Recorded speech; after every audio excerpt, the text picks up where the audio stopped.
안녕하세요. 물리교사 이영섭입니다. 네, 지난 시간에 시공간의 이해 간단히 배웠는데요.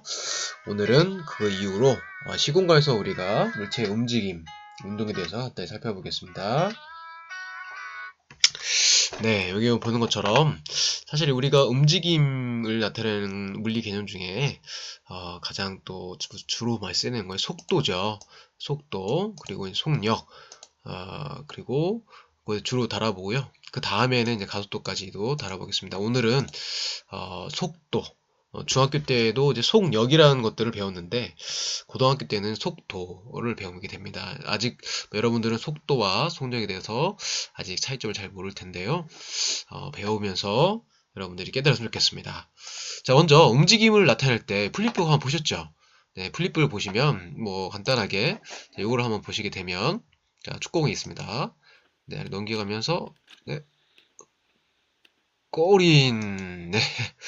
자, 이게 지금 움직일 수 있는 것을 보시면 시간에 따라서 이 공의 위치가 바뀐다는 걸 볼 수 있습니다. 시간에 따라서 공의 위치가 바뀔 때 우리가 그것을 움직이는구나 라고 인지를 하게 되죠.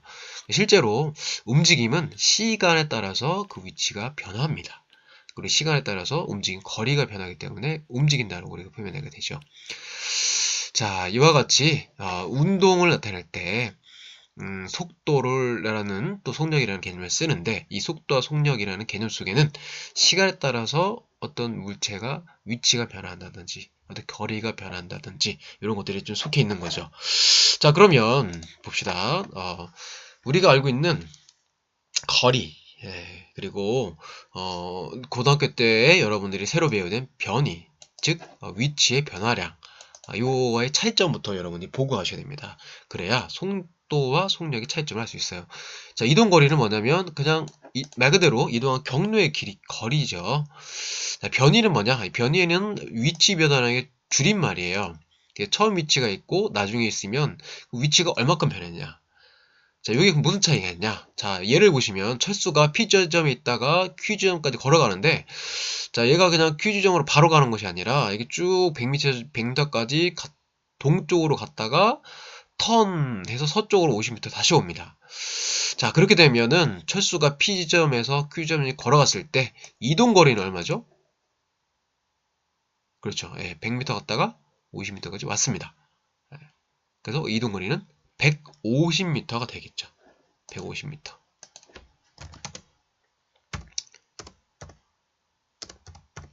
자, 그러면은 변이는 뭐냐? 이 변이는 이 중간 경로와 관계없이 나중 위치에서 처음 위치와의 그냥 차이점입니다. 차이.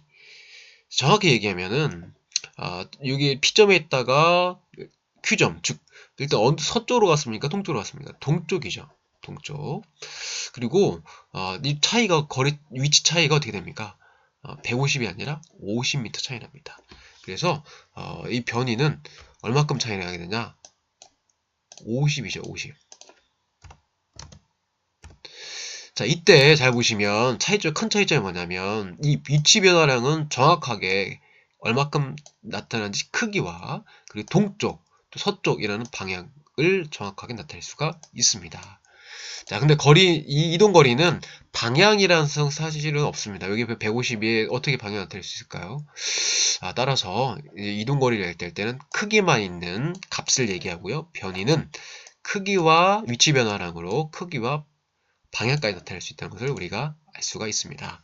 자, 그러면 속력과 속도는 바로 여러분 잘 알죠? 속력은 배웠죠? 이동거리를 뭘로 나눈다? 시간으로 나눈다. 자, 그럼 속도는 뭐냐? 정확하게 속도는 물체의 변이를 시간으로 나눈 거다고 볼 수 있어요. 자, 그러면 위에 걸 예를 들어서 한번 풀어보시면 자, 지금 P에서까지 가는데 10초가 걸립니다. 그럼 이제 10초로 다 나눠줘야 될 거예요. 자, 그럼 평균 속력은 어떻게 되냐? 속력은 아까 얘기했다시피 거리가 150이죠. 150에서 10으로 나눠주면 어떻게 됩니까? 15m per sec가 됩니다. 자, 그럼 평균 속도는 어떻게 되냐? 변이입니다. 변이.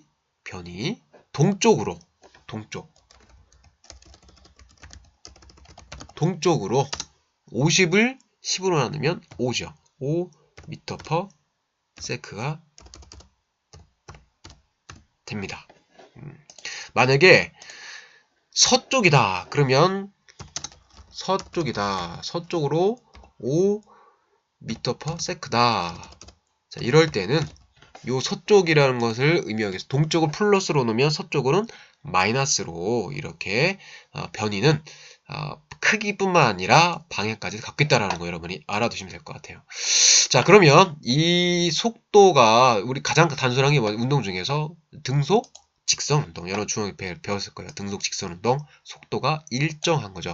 속도가 일정하다는 얘기는 방향과 크기가 일정하다. 같은 방향으로 같은 크기의 속력으로 가는 게 등속 직선 운동입니다. 자, 그래서 이거를 이제 그래프로 나타내면 물리에서는 그래프가 중요해요. 이 그래프만 이해하면 많은 부분들을 쉽게 또 이해할 수 있습니다.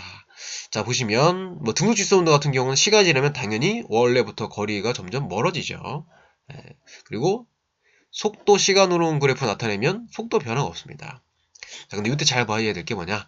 이 위치 시간 그래프에서 기울기가 뭘 의미하냐? 자, 기울기를 알다시피 x절편 분의 y절편, 즉 위치 변화량을 시간으로 나눴다. 이게 바로 뭐냐? 속도죠. 속도입니다. 자, 그 다음에 뭐 속도 이 넓이는 뭐냐? 가로 곱하기 세로예요. 가로 곱하기 세로. 가로 시간, 그죠? 그 다음에 세로 속도. 속도 곱하기 시간은 뭐냐? 변입니다. 변이.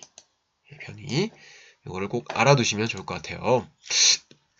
자, 그러면 속도에는 우리가 사실 이 앞쪽에서 구했던 거는 뭐냐? 평균 속력이죠. 평균 속력, 평균 속도. 자,